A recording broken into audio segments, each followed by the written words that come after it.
Welcome back. Well, 200 top military leaders have left their ranks during President Obama's time in office so far, averaging one every 8.8 days. So is the military being decimated under the Obama administration? Or is this the way it goes with everyday attrition? Let's ask J.D. Gordon, a retired Army commander and former Pentagon spokesperson who served in the Office of the Secretary of Defense from 05 to 09. J.D., what's going on here?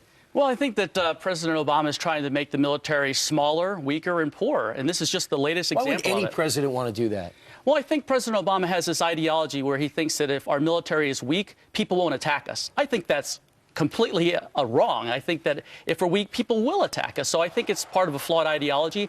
And I think he's basically trying to put the hammer down on the military. We see $1 trillion in defense cuts coming down the pike in the next decade. That's going to hollow out the military like during the 1970s. We're going to have a hard time defending this country under this leadership. Why the scrutiny? I mean, it seems the greatest leaders, those that have sacrificed the longest for our nation, in high-ranking positions in the military are being scrutinized. Why?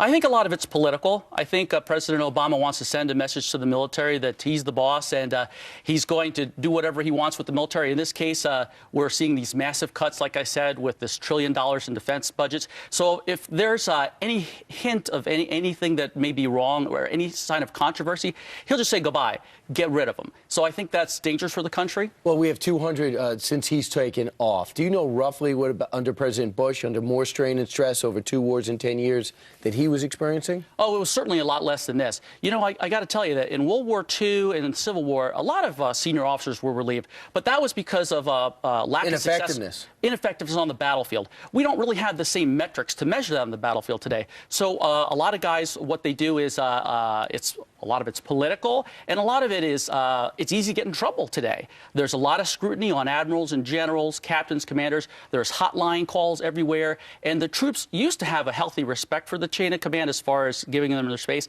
They don't anymore. And also, what people could say about 20 years ago, they can't say anymore. It would get them fired. But I think President Obama... we find that in a lot of areas of life, too. I mean, you were saying about personal behavior that were Patton and MacArthur and others held up to the same scrutiny as McChrystal and Petraeus. They would have been relieved today. Oh, absolutely. Yeah, during World War II, Patton, Eisenhower, MacArthur, they all had mistresses, but that was their business in those days. That's not the case today, so the standards have changed with the culture. But the thing I got to mention that I'm really upset about President Obama with is he spends all this time going after these top military officers. 200 have been fired during his term, one every 8.8 days. But yet he spends all this time trying to give constitutional rights to al-Qaeda and Taliban terrorists like Guantanamo. Why doesn't he give our military people more of a break and stop trying to defend al-Qaeda so much at Guantanamo? Oh, there's the same benefit of the doubt. Well said. J.D. Gordon, thank you for being with us this morning. Thanks. Meanwhile, coming up straight